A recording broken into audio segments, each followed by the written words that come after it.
Hey everybody, it's Amy Fox with Work in Progress Texas. I'm going live in our Facebook group today to talk about the benefits of walking for fat loss and weight management. So wanted to dig into this topic of something that's super underrated when we're thinking about how we keep our weight, when we're trying to hit a fat loss goal. There's always obviously that journey and that stuff that you have to do. But when you get to that point of where you have actually lost the weight and now you're maybe in more of a building phase, toning phase, how do we maintain it? And walking is a huge part of it.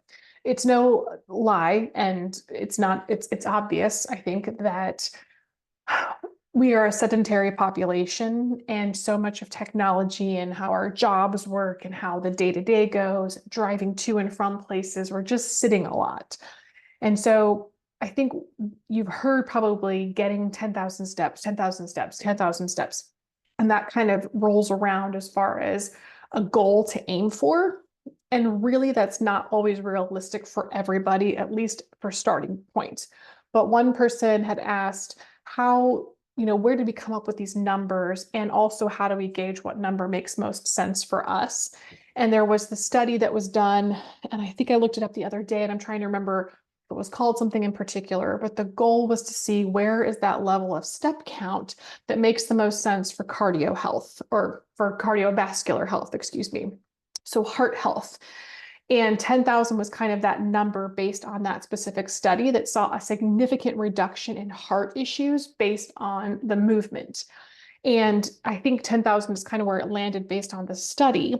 But when we think about what can we do for our own day-to-day life, first off, it's kind of starting where you're at, like where are you at right now? And that's what we do with our clients, for example, is kind of like, hey, do you have a Fitbit? Do you have a watch? Do you have a phone or something that tracks your steps? Let's kind of just see where your averages are right now and build from there. But, most of the time, when we talk about fat loss and weight management, I know that there was another study out there that I need to look for that kind of measured, like, if you walked 5,000 steps, what happened? If you walked 7,000 steps, what happened? If you walked 10,000 steps, what happened? So I think instead of getting with all the semantics and the rules and the trials and tribulations of steps, it really comes down to where are you at now and what can we get you to? And I think that happy medium has kind of been that 7,000 to 8,000 mark, which is usually kind of indicating that you've gotten up from your desk, you've moved around, maybe you've gone for an extra walk, and that's kind of a good place to start. When people are dealing with weight loss plateaus or trouble kind of losing weight, or they're not necessarily, we're trying to find a balance between movement and calorie deficits, that's when we would try to maybe increase them. So sometimes if we're seeing a fat loss plateau, if we know where their steps are currently, we might make an adjustment to how many they're getting in a day just to increase caloric burn. So the question kind of comes back to, instead of getting too caught up on the amount per se, but I think you can understand too, if you see you did 3,000 steps one day, that means you did a lot of sitting versus like 7,000 and higher. But really, I think it's about looking more at the intention and the purpose of walking, not only for like the mood benefits, but what is the purpose for it and how does it help you maintain your weight? So obviously, when we add in extra walking, or we acknowledge that, like, hey, we're not moving enough, we want to burn more calories, especially if we have a fat loss goal, then that's what extra walking is going to help. It's going to contribute to your calorie deficit. It's basically, it doesn't burn as many calories in the moment when you're doing it, depending on how far you're going in your specific walk sessions, but it does contribute to overall caloric burn. So when we're trying to lose weight, that's going to be something that's going to help us in that area. The next thing about walking that's really underrated is how accessible it is to everybody. Most of the time it's cheap and it's free, because you don't necessarily always have to have a treadmill. You don't always have to have a gym membership. You can literally go outside and walk. You can be in your house and walk. Some options are more boring than others, but you basically try to figure out what works best for you. Is walking in loops and listening to a podcast? Is walking around your neighborhood? The weather's obviously going to contribute to, comfort. And I say that because you either deal with extreme cold temperatures or extreme heat temperatures, and you have to kind of balance around that. But I'm so glad that walking pads have become really accessible for people and affordable. You get a walking pad on average, I've seen them about $150. And that is so easy to just roll into your couch or pull it out, watch something on TV, scroll through Instagram Reels or whatever, because that'll make time go by fast. And it's just truly easy and accessible for everybody, and it's affordable for everybody. So when I'm dealing with people who have a lot of stress in their life, or even myself, sometimes that bare minimum of like, hey, just hit a step goal, just get that daily walk in, take that walk between your, your breaks and your lunchtime or whatever during work, get up and move around, and you're going to feel better. It's actually really good for you to take those breaks anyways, but you can get creative with how you're doing it dependent on the weather and where it's at. Walking is also very low impact, so it's going to have small impact on your joints and your body. So especially when people maybe have a lot of weight to lose, it's much easier on their body to do a low impact walking as opposed to like high intensity or really aggressive workouts that they might just not be ready for. So it's so nice because pretty much if you've got two legs that work, you're able to go on those walks pretty simply. So it's accessible to people and it's low impact to people no matter on their fitness level. I also think the sustainability of walking is very realistic. It's a very normal part of our anatomy, of our the words escaping me, just like generation to generation to generation, we were meant to walk, before we had vehicles and bikes and all of that, we walked. So it's a very normal thing that's evolved over time. And unfortunately, we've evolved to that sedentary lifestyle where you see people hunched over like this because we're just on our phones and on our computers and just doing this, or we're driving, and there's just this, so we're trying to get out and move around and stretch. And it's something that you can absolutely add every single day, and it's not going to throw off any of your goals. In fact, it'll just make your mood better too. Our brains need breaks from computers and electronics and all of that. So to get outside, sometimes even just not listening to anything, just listening to nature, getting connected with nature can be such a huge boost to your just mood in general and your demeanor. You get a little bit of those positive endorphins and it feels good and it builds some momentum. So it's really easy to incorporate into any workout program.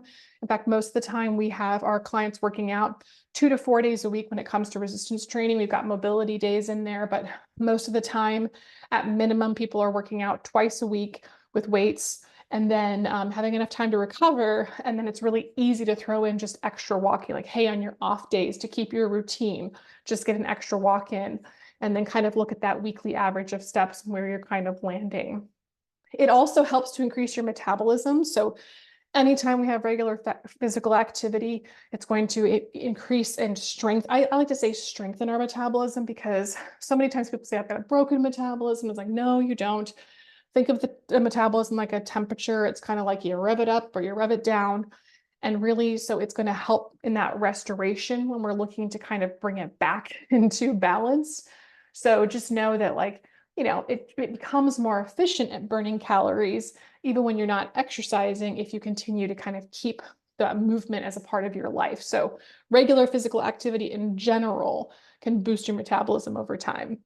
Walking is also a great stress reliever. So it doesn't necessarily induce a lot of stress, like a good exercise program, natural resistance training, or even high intensity sessions. That's going to induce a little bit of a stress response. But most of the time when you're walking at a decent pace or leisurely or whatever, there's not a lot of stress that you're experiencing, but it's also a stress reliever, which is nice too. I mean, even anytime I've had stressful stuff, if I've gone out and taken a walk, like, it just felt better. And the ones that felt the best were definitely like hiking related, or like walking in the neighborhood with minimal electronics or something, even when those times where I'm like, what, I'm just going to listen to the birds.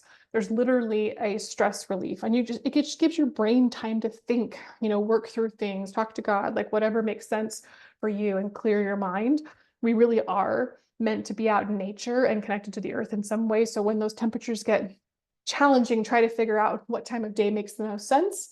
And most of the time you're going to have good endorphins afterwards anyways and feel good. So sometimes going up to push yourself to go take that extra walk is always going to be a little bit of a push, but once you do it, you always feel great afterwards. I would be shocked if somebody said, I took a walk and I didn't feel better. Because I'd be like, something else is wrong, or you're actually like getting a cold or something like that,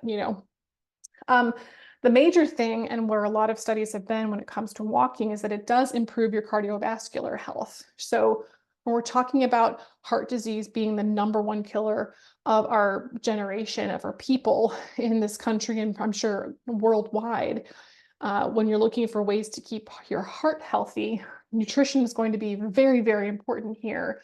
Rest and sleep and stress management are going to be super, super important, but so is the physical activity. So, basically it improves it by strengthening the heart, getting your heart strong when you're taking those walks. It helps to lower blood pressure and improve your circulation too. The more you sit and don't circulate that blood, the worse it is for you. You got people who have heart issues or diabetes or other things where they really need that circulation in their body to get that blood flowing and move stuff out. So really, if you're trying to motivate yourself as to getting extra walking in as much as possible, if heart health doesn't motivate you, I don't know what else will, right? That's a definite good reason to consider walking on a regular basis.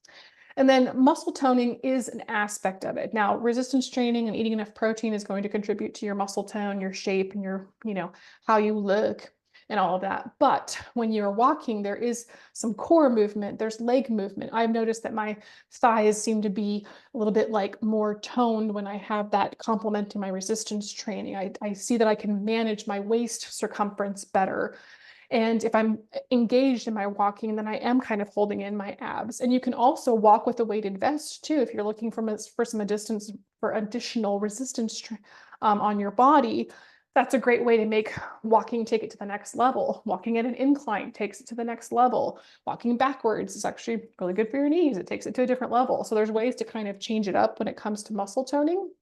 But obviously it's going to concentrate more on the lower body than the upper body, but it still contributes to core as well too. So, I mean, all of this combined with what your nutrition plans are the reason why you have to keep it on the forefront of your mind to do it.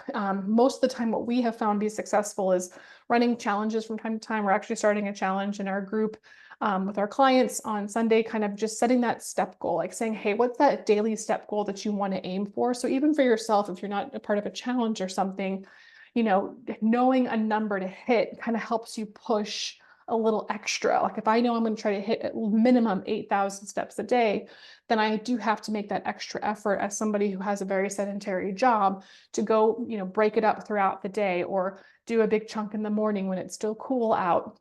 We're walking after meals. Like that's a great time to walk is after meals. It helps digestion. It helps with insulin. So many benefits to putting it around your meals too. So I think if, again, talking about when we're trying to lose weight, those are some of the things that we do. So when we're maintaining the weight, it's kind of like keep doing what you were doing to lose the weight, like calorie deficit with nutrition. And of course, other things that we're supporting the body with hormonally are going to help you lose the weight, but don't stop doing the walking, once we've hit your goal or once you've reached that fat loss goal that you're aiming for. It's like, keep that a part of your life. That's one of the reasons why we always talk about this is not a temporary fix. This is not something that you just do for a little while. It's trying to incorporate into your lifestyle. So when somebody asks kind of like, what's the number that we should individually hit? It's really for you and what you're around your lifestyle, what makes the most sense for you. There's really no perfection here. It's about increasing your movement, making sure like if you feel like you should be losing more weight, like maybe you've been really faithful in your calorie deficit, then yeah, I think that's where I would rather consider increasing your walking as opposed to reducing your calories. I'd much rather give you more food to eat and give you a little bit more extra activity to balance all of that out. So if there is a weight loss plateau and you're averaging like 5,000 to 7,000 steps a day, then maybe we do bump it up to 8,000, 9,000 and see what happens. And some of it's just experimenting, trying to figure it out. But no matter what, it's going to be good for your heart. It's good for your circulation. It's good for keeping the weight off. And it's so beneficial to your brain and your mood and your demeanor. There are so many benefits to it. And it's just really underrated. I think it's getting more attention lately, at least the people that I follow are talking about it a lot. So I figured it complements what the goal of this group is like, how do we lose weight, get healthy and keep it off? Walking is going to be a huge contributing factor to it. So if you have anything you want to chime in about or other things that you think you'd want to contribute to the benefits of walking or your experience, would love to hear from you. If you guys have any questions or needs around that, let me know. But that is all I got for you today. So I really appreciate you guys watching this. And if you need anything, we're here. Have a wonderful night.